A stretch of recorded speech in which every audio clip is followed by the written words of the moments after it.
بہت زیادہ تاکید کی گئی ہے۔ تو آج درود پاک کے حوالے سے ایک دو باتیں آپ کے گوش گزار کرتا ہوں تاکہ ہم آج جمعۃ المبارک کو جتنا زیادہ ہو سکے اپنے آقا و مولا محمد مصطفیٰ احمد مرتضیٰ صلی اللہ علیہ وآلہ وسلم کی بارگاہ اقدس میں درود و سلام پڑھ سکیں۔ معزز حاضرین، درود و سلام وہ ایسی عبادت ہے کہ باقی جتنی بھی عبادتیں ہیں چاہے وہ فرض کا درجہ رکھتی ہیں، چاہے واجب کا درجہ رکھتی ہیں، چاہے سنت کا درجہ رکھتی ہیں، جتنی بھی باتیں ہیں، لیکن وہ ہیں آقا علیہ الصلوۃ والسلام کی سنت ہیں۔ درجن کوئی فرض کا درجہ رکھتی ہے، جیسے نماز ہے، زکوٰۃ ہے، حج ہے، روزے ہیں، یہ فرض کا درجہ رکھتے ہیں، لیکن ہیں آقا علیہ الصلوۃ والسلام کی سنت۔ اللہ حج کرنے نہیں آتا، اللہ نماز ادا نہیں کرتا، اللہ روزے نہیں رکھتا، تو یہ ساری آقا علیہ الصلوۃ والسلام کی سنتیں ہیں۔ جتنی بھی باتیں ہیں درجہ بدرجہ وہ ہیں آقا علیہ الصلوۃ والسلام کی سنت، لیکن درود پاک ایک ایسی عبادت ہے جو اللہ کی سنت ہے، اور باقی جتنی بھی باتیں ہیں وہ آپ دیکھیں نا کہ اللہ تعالیٰ صرف ان کا حکم دیتا ہے، جتنی بھی باتیں ہیں ان کے کرنے کا حکم دیتا ہے، لیکن درود پاک وہ عبادت ہے کہ اس کا حکم دینے سے پہلے ایک خبر دیتا ہے، تو اس نے نماز کا حکم دیا، ارشاد فرمایا وَأَقِیمُوا الصَّلَاةَ، نماز ادا کرو، اس سے پہلے کوئی خبر نہیں دی۔ جب زکوٰۃ کا وقت آیا فرمایا وَآتُوا الزَّکَاةَ، زکوٰۃ ادا کرو، اس سے پہلے کوئی خبر نہیں دی۔ جب روزے کا وقت آیا یا ایھا الذین آمنوا کتب علیکم الصیام، روزے رکھو، لیکن اس سے پہلے کوئی خبر نہیں دی۔ حج کا وقت آیا وَلِلَّهِ عَلَى النَّاسِ حِجُّ الْبَیْتِ مَنِ اسْتَطَاعَ إِلَیْهِ سَبِیلًا، حج کرنے کا حکم دیا، لیکن اس سے پہلے کوئی خبر نہیں دی۔ لیکن جب اپنے محبوب پر درود و سلام پڑھنے کا وقت آیا تو اس وقت ارشاد فرمایا اے میرے بندو، جب میں نے نماز کا حکم دیا اس سے پہلے کوئی خبر نہیں دی، جب زکوٰۃ ادا کرنے کا حکم دیا اس سے پہلے کوئی خبر نہیں دی، جب حج کرنے کا حکم دیا، جب روزہ رکھنے کا حکم دیا اس سے پہلے کوئی خبر نہیں دی، لیکن اب میں اپنے محبوب پر درود و سلام پڑھنے کا حکم دینے جا رہا ہوں، اس سے پہلے خبر دیتا ہوں۔ مولا خبر کیا ہے؟ فرمایا خبر یہ ہے ان اللہ وملائکتہ یصلون علی النبی، خبر یہ ہے کہ میں بھی اور میرے فرشتے بھی نبی پر درود و سلام پڑھتے ہیں، اے ایمان والو تم بھی درود و سلام پڑھا کرو۔ سبحان اللہ۔ تو یہ خبر دی پہلے، باقی کوئی بھی عبادت، جس بھی عبادت کرنے کا حکم دیا پہلے یہ نہیں بتایا کہ میں بھی کرتا ہوں،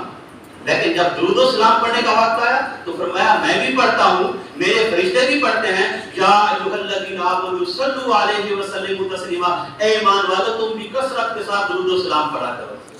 تو دوستو یہ اللہ کی سنت ہے، یہ باقی جتنی بھی باتیں ہیں وہ نبی کی سنت ہے، درود و سلام پڑھنا یہ اللہ کی سنت ہے۔ تو صاف ظاہر ہے جس طرح اللہ کا درجہ نبی سے بلند ہے تو اللہ کی سنت کا درجہ بھی نبی کی سنت سے بلند ہے۔ تو درود و سلام پڑھنا یا علیہ الصلوۃ والسلام پر ایک ایسی عبادت ہے جو قطعی القبول ہے،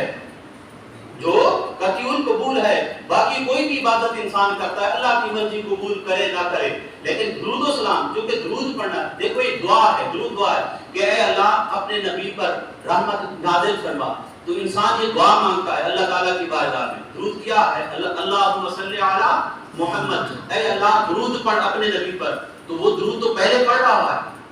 تو یہ قطعی القبول ہے۔ اور دوسرا سلام کا بھی حکم ہے، سلام ادا کر۔ یہاں پر ایک بہت پیارا نقطہ آپ کے گوش گزار کرنا چاہتا ہوں، شاید یہ زندگی میں پہلی دفعہ آپ سنیں گے، وہ یہ ہے کہ ہم جب ایک دوسرے کو سلام کرتے ہیں تو سلام کرنا سنت ہے، لیکن اس کا جواب دینا واجب ہے۔ میں آپ کو سلام کرتا ہوں السلام علیکم، تو یہ سنت ہے، ٹھیک ہے، لیکن آپ کو جواب دینا اس کا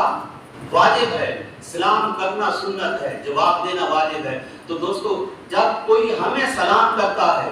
ہم اپنا واجب ترک نہیں کرتے، اس کا جواب دیتے ہیں، تو جو نبی کو سلام کرے گا نبی اپنا واجب کیسے ترک کرے گا؟ تو اس لیے جو بھی نبی پر سلام کرتا خدا کی عزت کی قسم نبی اپنے واجب کو ترک نہیں کرتا، نبی اپنے امتی کو اس کا جواب ادا کرتا ہے، نبی اپنے امتی کو اس کا جواب عطا کرتا ہے، اور نبی بھی یہ جواب عطا کرتا ہے۔ اور دوسری محبت کی بات یہ ہے کہ آقا علیہ السلام نے ارشاد فرمایا جو مجھ پر ایک مرتبہ سلام پڑھتا ہے اللہ اس پر 10 مرتبہ سلامتی بھیجتا ہے، یعنی جو ایک مرتبہ کہتا ہے یا نبی سلام علیکہ السلام علیکہ ایھا النبی، اللہ 10 مرتبہ کہتا ہے یا عبدی سلام علیکہ یا عبدی سلام علیکہ یا عبدی سلام علیکہ۔ تو دوستو ہم سوال کرتے ہیں کہ یا اللہ طریقہ کار، دنیا کا طریقہ کار یہ ہے کہ انسان جس کو سلام کرتا ہے وہی اس کا جواب دیتا ہے، وہی اس کا جواب دیتا ہے۔ تو ہم سلام کرتے ہیں نبی پر، جواب اس کا اللہ دے رہا ہے، اور اگر ہم کسی کو سلام کریں اور اس کا جواب اس کا کوئی دوسرا دے، چاہے ان کی آپس میں جتنی بھی محبت ہو، تو 1 مرتبہ جواب دے دے گا، 2 مرتبہ جواب دے گا، 3 مرتبہ دے گا، تو اللہ اس کا 10 مرتبہ جواب دے رہا ہے۔ تو یا اللہ ہم نے سلام کیا تیرے محبوب پر، اس کا جواب تو دے رہا ہے، تیرا محبوب بھی دے رہا ہے اور اس کا جواب تو بھی دے رہا ہے، اور تو ایک سلام کے بدلے میں جواب 1 مرتبہ نہیں 10 مرتبہ دے رہا ہے۔ اس کی وجہ کیا ہے؟ اللہ تعالیٰ ارشاد فرماتا ہے اے میرے بندو یہی بات کو میں تمہیں سمجھانا چاہتا ہوں کہ ہاں میں تو خود سلام ہوں، مجھ پر سلامتی بھیجی نہیں جا سکتی، ہاں میرا ایک محبوب ہے، وہ واللیل کی زلفوں والا، وہ والضحیٰ کی چہرے والا، وہ مازاق کی آنکھوں والا، وہ میرا محبوب جو اس پر 1 مرتبہ سلام بھیجتا ہے، مجھ پر تو سلامتی بھیجی نہیں جا سکتی، جو میرے محبوب پر 1 مرتبہ سلام بھیجتا ہے میں اس پر 10 مرتبہ سلام بھیجتا ہوں۔ تو 1 مرتبہ کہتا ہے یا نبی سلام علیکہ، میں اس پر 10 مرتبہ کہتا ہوں یا عبدی سلام علیکہ یا عبدی سلام علیکہ یا عبدی سلام علیکہ۔ تو دوستو آج جمعۃ المبارک کا دن ہے، جتنا زیادہ ہو سکے آقا علیہ السلام کی بارگاہ میں ہدیہ درود و سلام پڑھیں۔ اللہ تبارک و تعالی ہم سب کو آقا علیہ السلام کی سچی محبت عطا فرمائے۔ وما علیہ